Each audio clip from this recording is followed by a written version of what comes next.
Hello and welcome to Something's Off with Andrew Heaton. I'm your host, Andrew Heaton, and I appreciate how promptly you pay your friends back. They need Venmo, but you don't. You wouldn't guess it based on how fancy I am, but my first job out of college was on a ranch in Logan County, Oklahoma. I spent a summer doing manual labor, which is my least favorite kind of labor, building loafing sheds for cattle and erecting fences, which had been knocked out by flood damage. I would get there early to beat the heat, and I'd bring a massive thermos of coffee with me, and I'd work my way through it before lunch.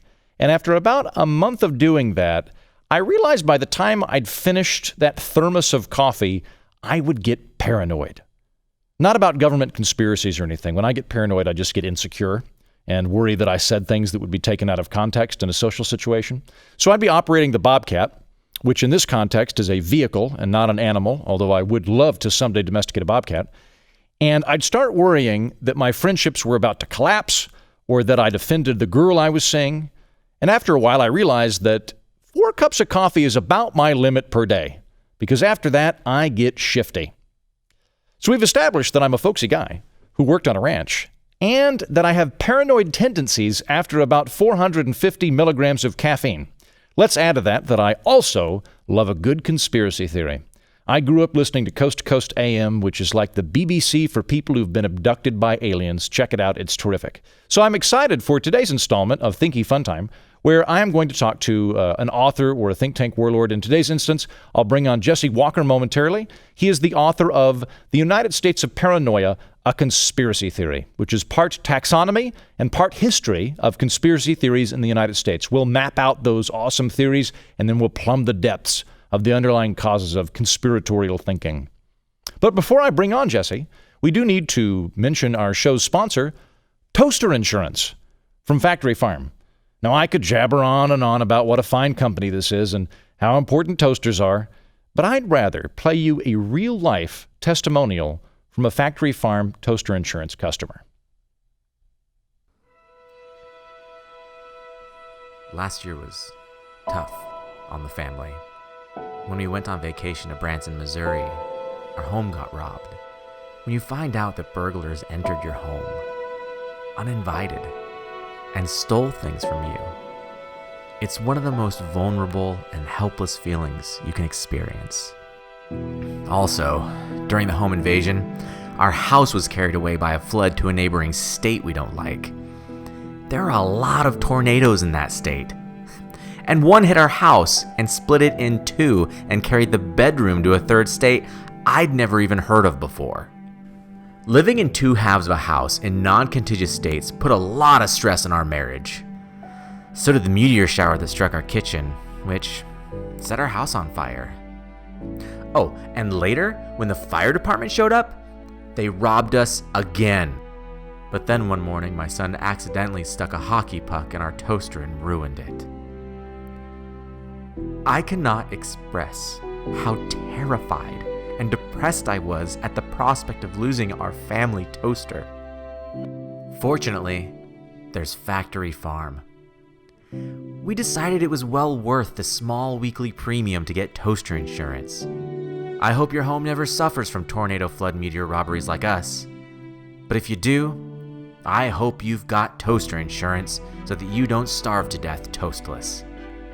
And if you don't, I hope you get toaster insurance anyway, for peace of mind. Toaster Insurance from Factory Farm. We've got your back, and we've also got your toaster.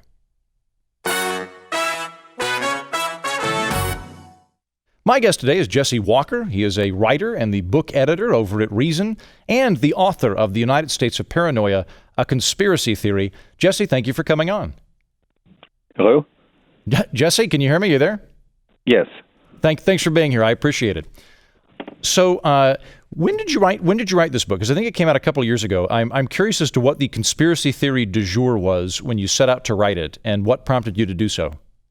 All right. Well, that's when I wrote. It came out in 2013. Okay. With a so we've already had a bunch of conspiracy theories since then. Yeah, there's been a few. There was in 2014 when the paperback came out, I wrote an afterword, and I felt like I was updating it. And of course, now that afterword feels like the most out of date thing in the entire book. Yeah, it's about Edward Snowden. It doesn't even mention Pizzagate. What's wrong with you? Yeah, what drives me crazy is that I have a few pages about birtherism in here, and I didn't just throw in a Donald Trump quote or something. He's not mentioned in there. It would have felt much more prescient if I had said Donald Trump believes this too. Well, I for one totally saw that coming. I 100% saw him becoming president and his connection to birtherism and everything else, but I'll forgive you for it. So yeah, so birtherism was just kind of starting when you wrote that book, or had it already been going on? Yeah, birtherism kind of came and went while I was doing the book. I mean, it was, or I say came and went. It started percolating in 2008, and then it had another surge around, 2011 or so, shortly before I started it. But it's hard to say when I quote unquote started it, because I had been working on the book without realizing it for, more than 10 years. I mean, there's some quotes in this book that are drawn from magazine writing I did in the middle of the 1990s. Mm-hmm. And, and in general, I mean, there's several places where I was drawing on reporting I've been doing, and certainly a lot of just reading and thinking I've been doing throughout the 90s and the aughts, whatever you call that decade. Yeah. But I sat down to write, I got the contract, I think in 2011 or 12, 2011 it must have been. It came out in stores in late 2013. Yeah. So what got you interested? Because it's very thorough. Like I'd never really thought about the length and breadth of conspiracy theories in the United States. I kind of just focused on the flashy ones, or the ones that I've heard on Coast to Coast AM. And so I'd never really thought about a conspiracy going back maybe beyond Freemasons or something like that. But you really get into it, into like, the sort of anti-Catholic hysteria of like 1680 and just all these various subcategories that percolate. But it did kind of drive home to me that paranoia is a fairly broad, widespread phenomenon, and that it's not chronologically isolated at any particular place. Yeah, I mean, there obviously are some times when things get really intense. But generally speaking, I think one place where people go wrong when they write about conspiracy theories is they think, like, what kind of person is more likely to have a conspiracy theory? What kind of historical event is more likely to suddenly set off a bunch of conspiracy theories? What kind of culture might have a lot of conspiracy theories? And I think, the answer, Jesse, is whoever I don't like. It's going to be the crazy person that's spinning out these conspiracy theories. But what you should be saying is taking it for granted that there's going to be conspiracy theories, and just say, what kind of conspiracy theories is group X going to have, is culture X going to have, is this period of American history going to produce? Because they're always there. And it's and I mean, in this book, I started in the colonial days, but it's the idea behind this book was sort of, you look back at American history, what were we afraid of at different times? What can we learn from those fears? Because there's not going to be any major event in U.S. history that doesn't produce at least one conspiracy theory, and there's a whole bunch of minor events that produce conspiracy theories too. So, and that's always been true. It's not just nowadays that people are saying, like, ooh, maybe Donna Summer was killed by the Illuminati. There was the equivalent of that in olden days too. Yeah. Well, it was one of the things that I kind of surprised me about the book, because I think you're right. I was reading some articles. I can't remember her name off the top of my head. Maggie Kurth Baker has written some stuff for the New York Times and the Atlantic, and I'd read her things, and she's kind of in that Richard Hofstadter camp that you mentioned in your book, that tends to focus on the pathology of conspiracy theories more, whereas the work you've done, I see it more as a sort of conspiracy theories as a soundboard for what we're anxious about. Like, it's kind of they're sort of the myths that result from the underlying anxiety we have. Yeah, I mean, well, she's a science writer, and so she's naturally gravitated to writing about what social scientists and psychologists write about conspiracy theories.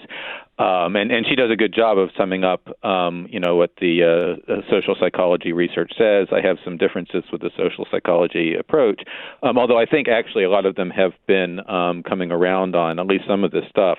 In the past, you would have that sort of effort to try to figure out what kind of person believes in conspiracy theories, and you would have different scales to measure people's levels of quote-unquote conspiracy ideation, they would call it. You could come to some interesting results. Like one study said that conspiracy believers were more likely to be small d democratic, not like the Democratic Party, but to believe in sort of like the democratic and liberal virtues, again, small L liberal, like anybody who wants like a constitutional sort of system. Okay. And another one said that conspiracy theorists tended to be really authoritarian. And then what I say, how do you get these two results? Well, look at what list of conspiracy theories you find. What do you know? The one that led up to them being authoritarian had all these anti-Semitic conspiracy theories and so on. The other one, it was more about what kind of misbehavior are institutions of the government up to, that might be threatening our, American democracy. And so more recently, a lot of psychologists have moved more towards understanding that everybody can believe in conspiracy theories. There's not just one single type. Not everyone has gotten there, but it's much closer to, at least in that regard, to the perspective I was writing from. Yeah, you nudged me that direction, because I'll say that I've got I don't know enough about this field, to be honest with you, to really have a hardcore position on it, but I'll say that from a pathological standpoint, the people that I know that really believe in a major conspiracy theory tend to believe in 8 to 9 major conspiracy theories. Like I do find that there's a multiplier effect with people that lend themselves to conspiracy theories. I do think there might be something to if you are in a position of low self-worth or you feel like you're powerless. I think that there's a kind of comforting element to conspiracy theories because it sort of gives you a framework that you can operate with, even though the framework's not. That said, though, I very early on in your book, you point out that like Richard Nixon was, sort of thought maybe Bill Clinton had killed Vince Foster. And then he had a quote that he said, "It stinks to high heaven," and he didn't say specifically what he was thinking of, but it certainly seemed to imply that he might have thought that. Yeah, I think that what you've just described, that describes why one group of people gets interested in conspiracy theories, but other sorts of people get into other sorts of conspiracy theories for other reasons, because there are a lot of different kinds of conspiracy theories, including ones that are believed by very powerful and influential people. Those often aren't called conspiracy theories because they're mainstream views. They're called white papers. Yeah, have a think tank crank it out. It's kind of a pejorative term. But also, what you were saying about the people who believe in like a whole bunch of them, there's a couple things there too. There's a conspiracy subculture now. This is something that's sort of evolved in the last few decades. But now, it wasn't the case in 1930 that someone would be like, "I'm into conspiracy theories, man." Was it a hobby yet? Yeah, too busy going to the factory. Or they just didn't have that category. People had the phrase conspiracy theory, but you had someone on the left who believed in left-wing conspiracy theories. People on the right believed in right-wing conspiracy theories. But it wasn't like if you were just interested in general and who might be conspiring, right? Mm-hmm. And then the other thing is that sometimes what you're describing isn't so much someone who's especially likely to believe in conspiracy theories as they are really into the kind of everything is wrong idea. And that could lead them to conspiracy theories about, major institutions of American society. It may also lead them to believing in Bigfoot, there's that kind of hipster contrarian type thing of just, exactly. I want to rip the rug out from under anything that is a established fact. I've seen that. Well, you mentioned that there's conspiracy theories that appeal to elitists or that are spread by elitists or the elite. In the book, you do a good job of taxonomizing conspiracy theories, and I believe you have 5 different categories of them. Can you walk us through them? Yeah, sure. And let me say at the beginning, these are not clean categories because there's constant overlap. People are constantly combining them. But this is a sort of a good way to sort of get a framework for understanding the different forms these stories can take. So they're called the enemy outside, the enemy within, the enemy below, the enemy above, and the benevolent conspiracy. Okay. And that's sort of self-explanatory, but the enemy outside is defined by the fact that you think he's out there trying to come in.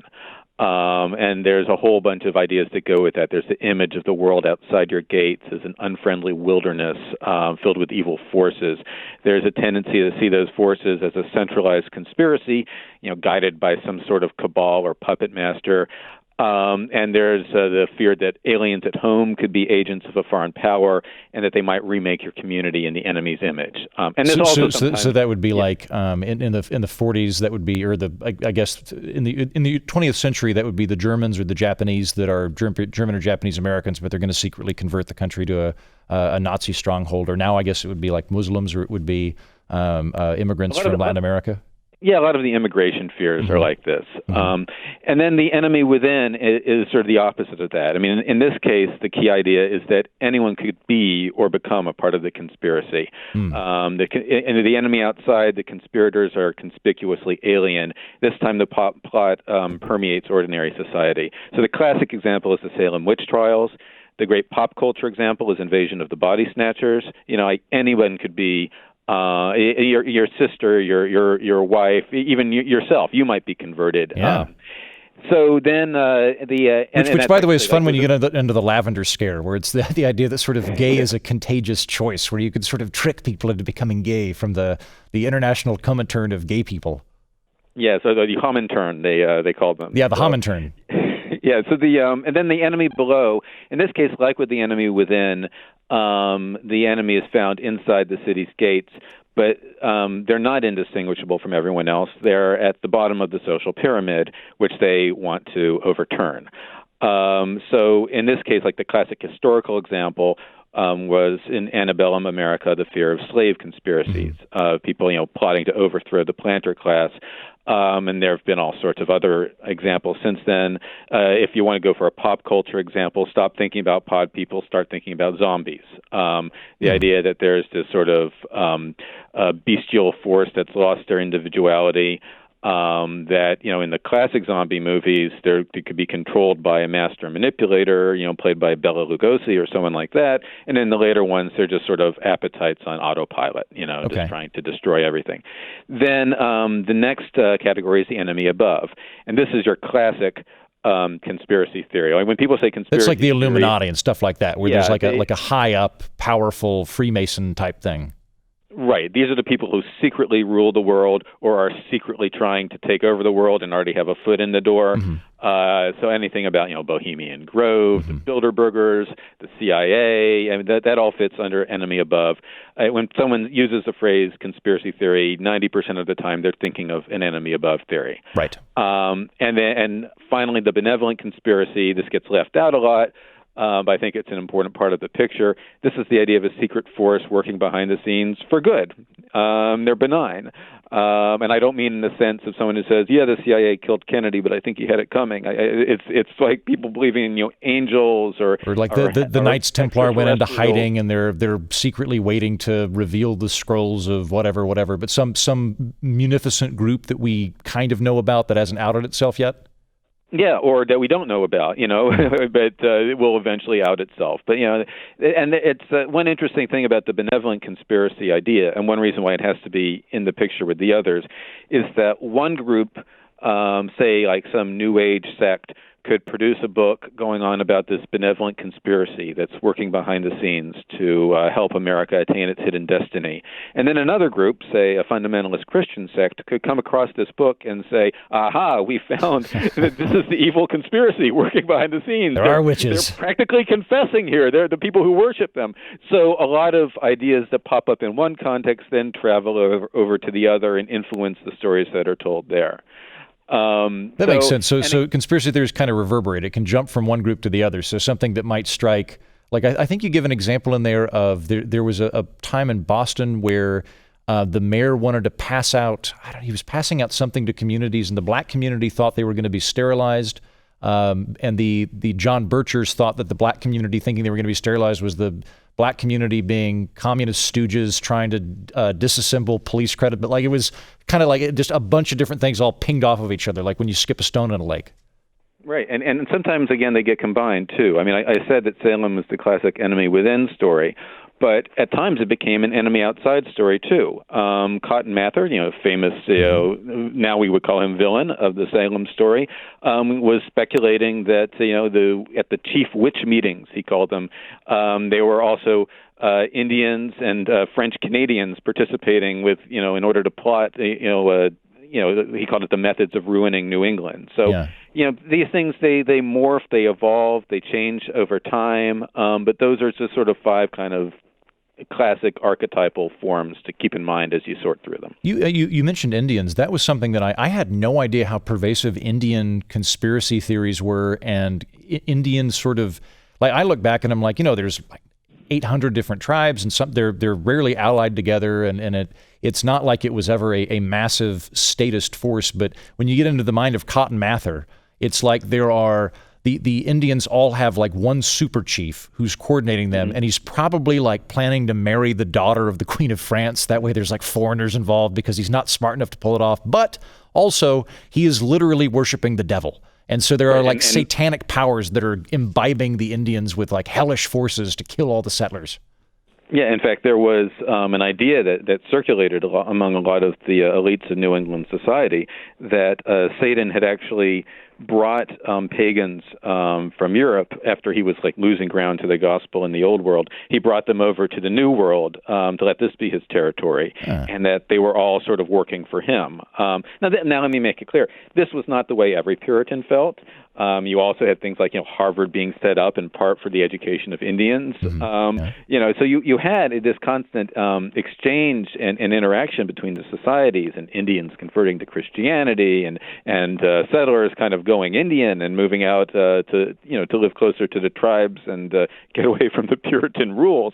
But that in turn produced a lot of anxiety, especially the idea that people might be kind of subverted and would turn Indian, and that fueled this kind of paranoia as well. How much of that? Because like with the Indian one, when I was reading these various stories, and it goes through for a long time. I mean, the conspiracy theories about Indians go like right up through the Dakotas and Sitting Bull into the 1870s, where where the military threat of any type of Indian uprising has been squashed a long time ago, and we're really now talking about occupied people that might have a rebellion against the.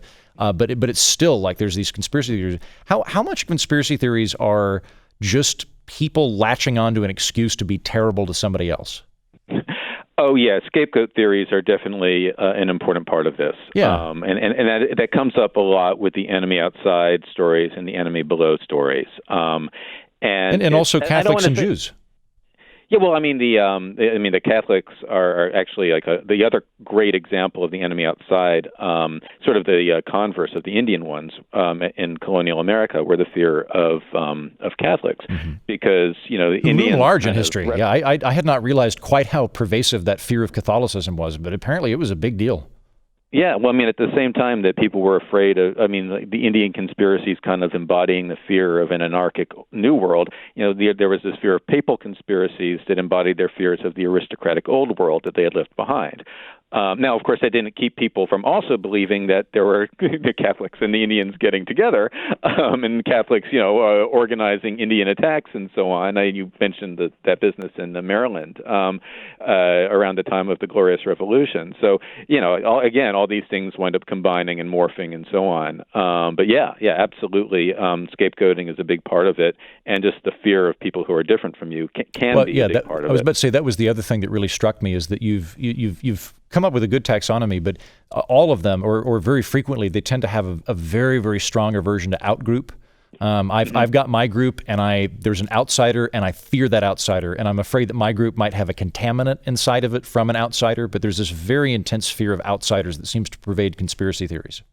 Yeah, and also this kind of gets to the issue of transparency too. People often say, in terms of fear of government conspiracies, that more transparency will ease it, because when people meet in secret, powerful people, it's easy to be suspicious about what they're doing, often for very good reasons, right? We know that government people meet behind closed doors and plan bad things sometimes. Yeah. And I think there's a lot of truth to that, although I don't think full transparency would completely end it. And actually, Mark Fenster just wrote a book that makes a pretty good case that it wouldn't.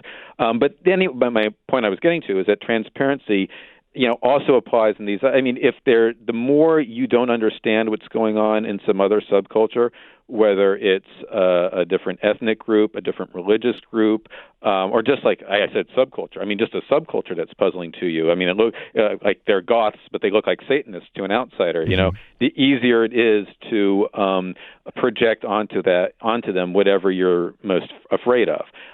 So transparency, transparency isn't really the right thing to call that, because often it's not like they're trying to hide what they're doing.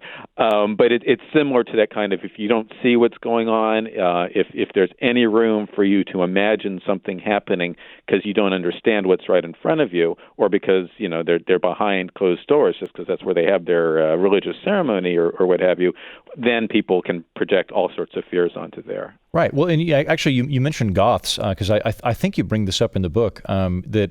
I'm sure you do, because you bring up the concept of moral panic, which I think moral panic's basically a conspiracy theory for a bougie person, right?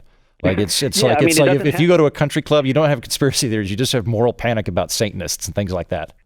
Yeah, I mean, moral panics don't have to include conspiracy theories, but they often do, and this is kind of one of the reasons why I don't like the idea of people like talking about conspiracy theories like they're only believed by, the outsiders, the far left, the far right, or just some weirdos over there. Because moral panics are defined by the fact that they seize the most, the imaginations of some of the most powerful people in society.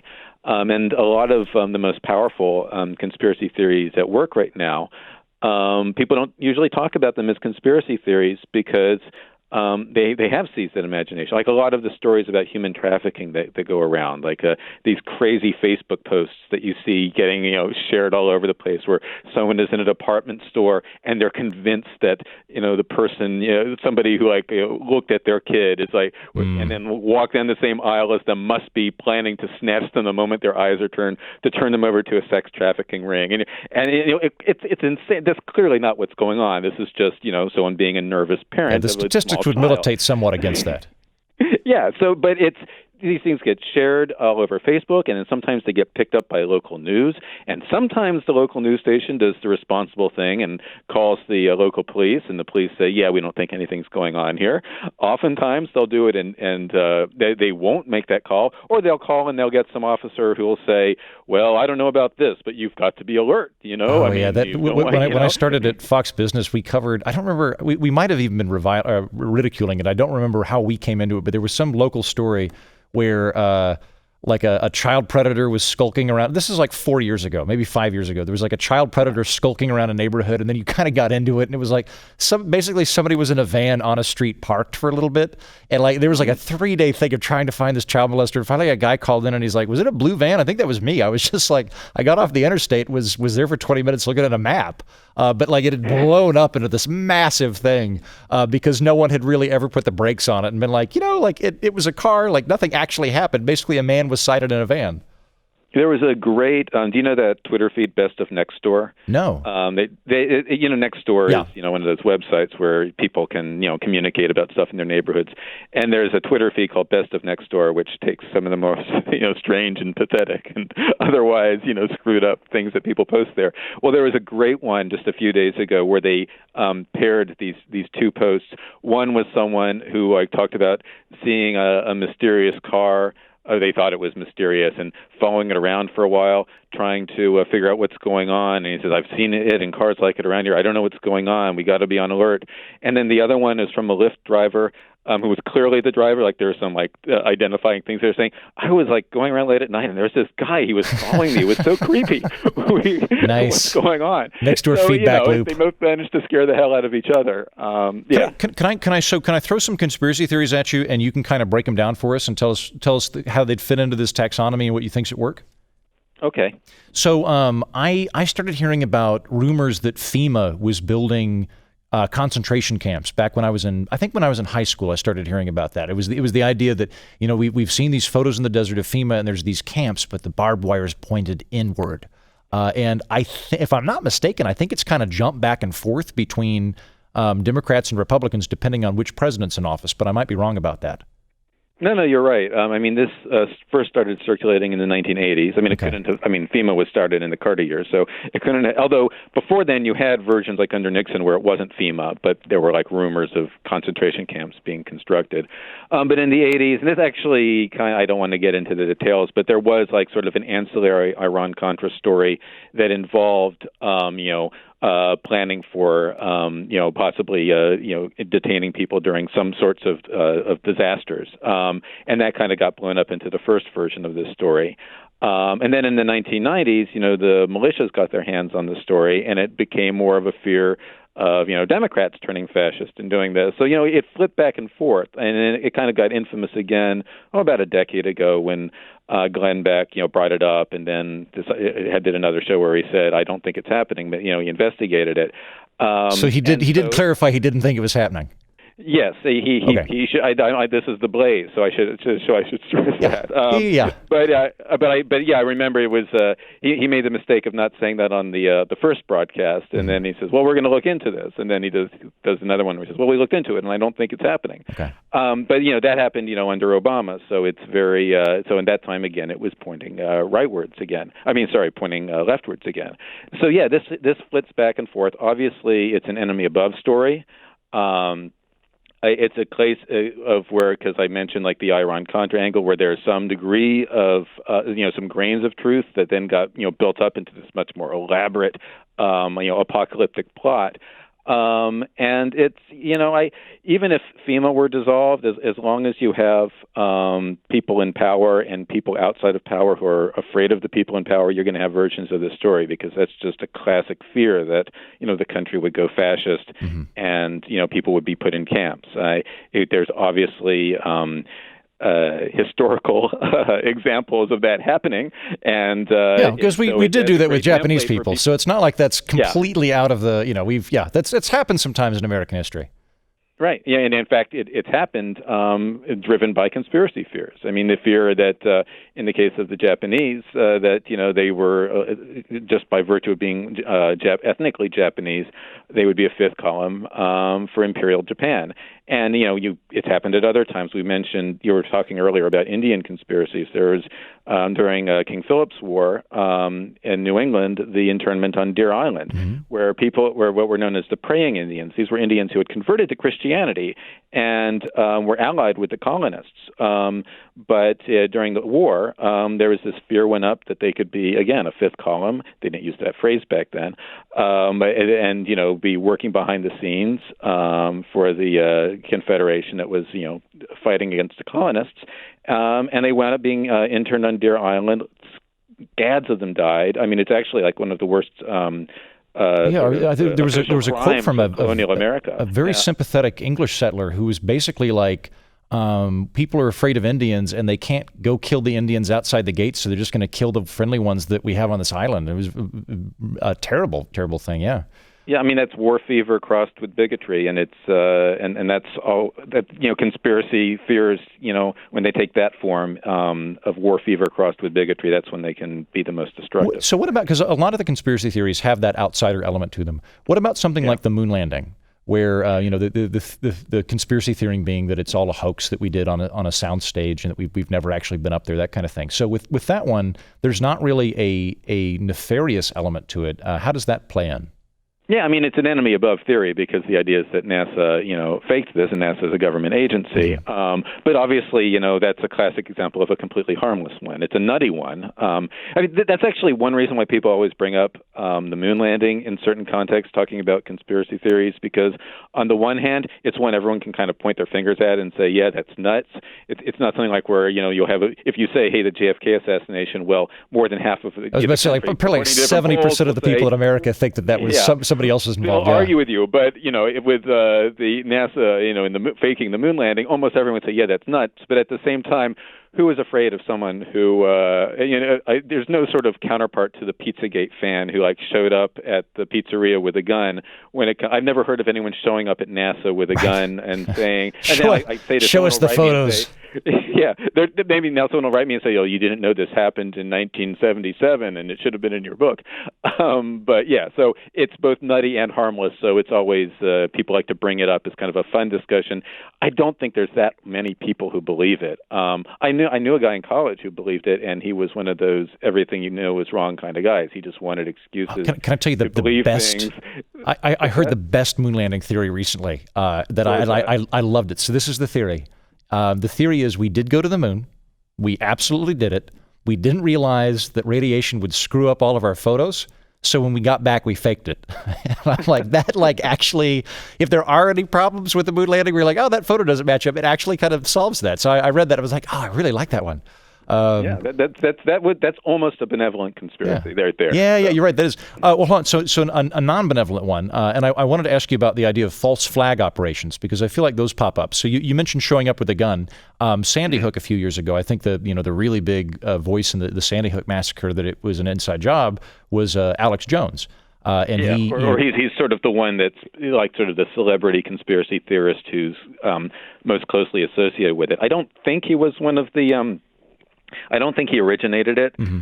And that happened sort of after I was writing this, so that's not covered in my book at all. Yeah, I mean, that's obviously another enemy above theory, because the idea is usually, I mean, there are different versions, but usually that this was staged in order to promote, some sort of gun confiscation by the powers that be. So that would definitely go under the enemy above category. Does that does false flag enter a fair amount? Because I've seen this happen a few times, and I seem to recall some example within my lifetime, or aside from Sandy Hook, of somebody got anthrax. They're either a Republican or a Democrat or whatever. Probably a Democrat if it involved gun confiscation. But then the conspiracy theory is, well, other Democrats sent this anthrax to the Democrat to justify cracking down on whoever it is. Does that tend to be a recurring feature in conspiracy theories? I mean, the versions of that have happened going way back, even before the phrase "false flag" was common. I mean, I opened the book with the attempted assassination of Andrew Jackson back in the 1830s, and one of the theories that went around was that it was a false flag attack. That Andrew Jackson had secretly staged the assault himself in order to get public support. And the allegedly suspicious detail was that the assassin brought two guns with him. He fired them both. They both, or tried to shoot them both, and they both failed to fire. And so, but he also thought he was Richard III. There were some details there. I am not saying this is true. I'm saying this is what they latched onto. I do not believe this explanation. When I was starting writing this book, it was shortly after the Gifford shooting by Jared Lee Loughner. And I noticed I didn't draw this out. I mean, at the time I was writing it, it was obvious, but now that's gone enough in the past that people don't remember Loughner as much. But some of the things that the guy who tried to kill Andrew Jackson said reminded me of the things that Loughner was saying. The money would be more plenty and all these things. There's this sort of odd kind of parallels between these two nutty gunmen who, in one case, successfully killed people, and in the other case did not, but then sort of inspired various conspiracy theories about themselves. Well, and then on that note, and this one's sad and more recent, but we've had a horrific spate of synagogue shootings the last couple of years. We just had one, I think, 2 weekends ago. We had Pittsburgh, 6 months ago. And those have a conspiracy element. I mean, isn't there kind of an idea with both of the shooters? I believe they maintained that there was a kind of Jewish conspiracy to replace people in the United States and that kind of thing, and then sort of this twisted idea that they were acting out of self-defense by shooting up old people at a synagogue. Yeah. I mean, those were both sort of classic anti-Semitic conspiracy theories. The guy who murdered the folks in Pittsburgh was also talking about, Jews allegedly being behind, the Central American migrant caravans and so on. Okay. And also the guy who shot up the mosque in Christchurch, New Zealand, was influenced by similar ideas as well. And there's this kind of, people are kind of used to the idea that, there's the Muslims being, producing a lot of anti-Semites, and, among Jews there's a suspicion of Muslims. But this is kind of an example of this white supremacist subculture that's suspicious of both, because the guy who did the recent shooting, which in California, I'm forgetting the name of the town at the moment, but he claimed in his manifesto that he was the one who had burned down a mosque shortly earlier that the police had not solved. So there was which was still an open case. So this is kind of a case of where there's almost a fungibility of outsider groups, and you can switch from one to the other, or in the case of that guy, be opposed to both. Yeah, like there was, I think you mentioned in the book that during the 40s, there was a reasonably widespread belief in the American South among white people that the Nazis had allied secretly with black people and were going to, once America was invaded, they were going to hand it over to black people, which doesn't really sound like Nazis. It doesn't based on my understanding of Nazi org charts, giving it all over to to a race that they consider inferior, unlikely. But there was this sort of dual approach of they're both outsiders. They believed that American blacks had formed what were called swastika clubs, and that they were going to be, and that these cabals, the swastika clubs, were going to be given control of, that part of the United States. Yeah, and there was also this rumor at the same time of what were called Eleanor clubs, in which case, instead of Adolf Hitler, the secret force, pulling the strings of black people, was Eleanor Roosevelt. Ah, yes, yes, of course, the puppet master, Eleanor there's Roosevelt. Got to be some sort of crazy fanfic combining those somewhere. But yeah, and that's actually an example of something else, because we know about, the swastika clubs, which is, I can't say that no one ever wrote it down, but it was mostly a face-to-face rumor. We know about it because a sociologist went out and talked with people and found the story and versions of it floating around in different places. Nowadays, you don't have to send out a sociologist necessarily to find this stuff, or an anthropologist or a reporter or whatever, because you can just go on Facebook and see people talking about this stuff right on your computer screen who you've never met before. So I think when people talk about an alleged sort of surge in conspiracy theories right now, often what they're really talking about is a surge in being able to see it going on, because previously, it was happening in another part of the country or another subculture, and you didn't hear some of the crazy things that people were, saying to each other. Do people tend to fixate on, like you mentioned, Eleanor Roosevelt? I find that a lot of conspiracy theories, for whatever reason, involve either the Rothschilds or the Queen of England. Sometimes the Pope. Rothschilds are definitely an evergreen. The Queen of England is more of a Lyndon LaRouche fixation. Okay. I'm not saying no one else has Queen of England conspiracy theories. Some do. There's a guy in Michigan who's got this whole elaborate thing where the secret history of the last century or half century or whatever is the real superpowers were the Queen of England and the Vatican, and everything else was a front. But the big Queen of England. I'd watch that Netflix series. That sounds like a fun show. Yeah, that would. You know what? He should make a pitch. But it would seem to me that it would seem to me that there is a kind of recurring fetishization, or maybe that's not the right word. There's a recurring kind of pathological focus on celebrities. Like there's oftentimes either a specific scapegoat person, or there's a fixation on a person. I don't know. I guess it's an expansive field. So you've got out groups and you've got individuals. Yeah. I suppose it's all over the board. But I've seen a few that have those individuals in them. So I know we have to let you go in a moment. What was your takeaway from this book overall? What would the takeaway be that you'd like to share with listeners? I guess the number one is that conspiracy theories are not limited to the fringe. They permeate society. Everyone is capable of believing in them, and probably does believe in at least some of them, including you, me, and the Founding Fathers. And number two, even when a conspiracy theory doesn't have any grains of truth to it, after all. I don't mean sometimes a conspiracy is actual real. Sometimes a conspiracy theory is a crazy fantasy, but you can see they're building out of some building blocks that were true. But even when it's got nothing true in it at all, if it catches on, it says something true about the anxieties and the experiences of the people who believe it, and you shouldn't ignore it, because it's part of just sort of America's psychic landscape, and it influences what people do.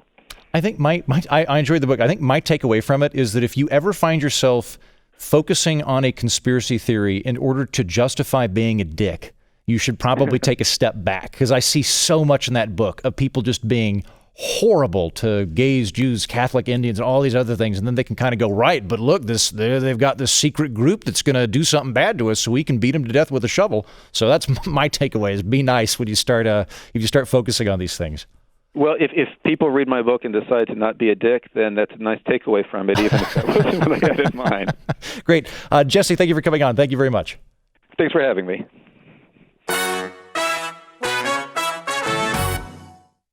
A little bit of listener feedback before we wrap up. On iTunes, Lady Magic Hands says, well, it's a terrible thing for the clarity of my politics and the chances of all of the eligible men within a 20-mile radius that I've found your podcast. taking the sense of humor that will never be matched by any of the local yokels, a handsome amount of facial hair, and blending it with a discerning and nuanced look at what is going on in the world around us is to excellent effect. This is my new favorite podcast to have on in the background while swiping my way into metacarpal injury. And that is my favorite review. The rest of you that left reviews this week were not nearly as complimentary about how handsome and desirable a bachelor I am, or how you're getting carpal tunnel syndrome while presumably on Tinder listening to my podcast. Thank you, Lady Magic Hands, for a great review. You can watch this whole show on YouTube if you look for Something's Off with Andrew Heaton, and you can see my handsome bearded face and assortment of suits and the dead bison head we screwed to the wall. Watching it on your computer can easily replace the high produced by most Schedule I narcotics. It is cheaper and safer to use than cocaine. Although I will admit, it's just as dangerous to try to purchase on the black market. So instead of purchasing this show from Vinny Trenchcoat in the alley, go to YouTube and start watching full episodes for free. I look like Ned Flanders stopped shaving. Okay, I'll take that, I guess. He's a nice guy. Remember, you can always tweet me at Mighty Heaton or Facebook me at facebook.com/Mighty Heaton, or even email me by subscribing to my newsletter and just replying when I send it out or when you get that confirmation email. Finally, please subscribe, rate, and review this podcast. That helps other people discover this here political orphanage, which is run by the Illuminati. Thank you, and good day.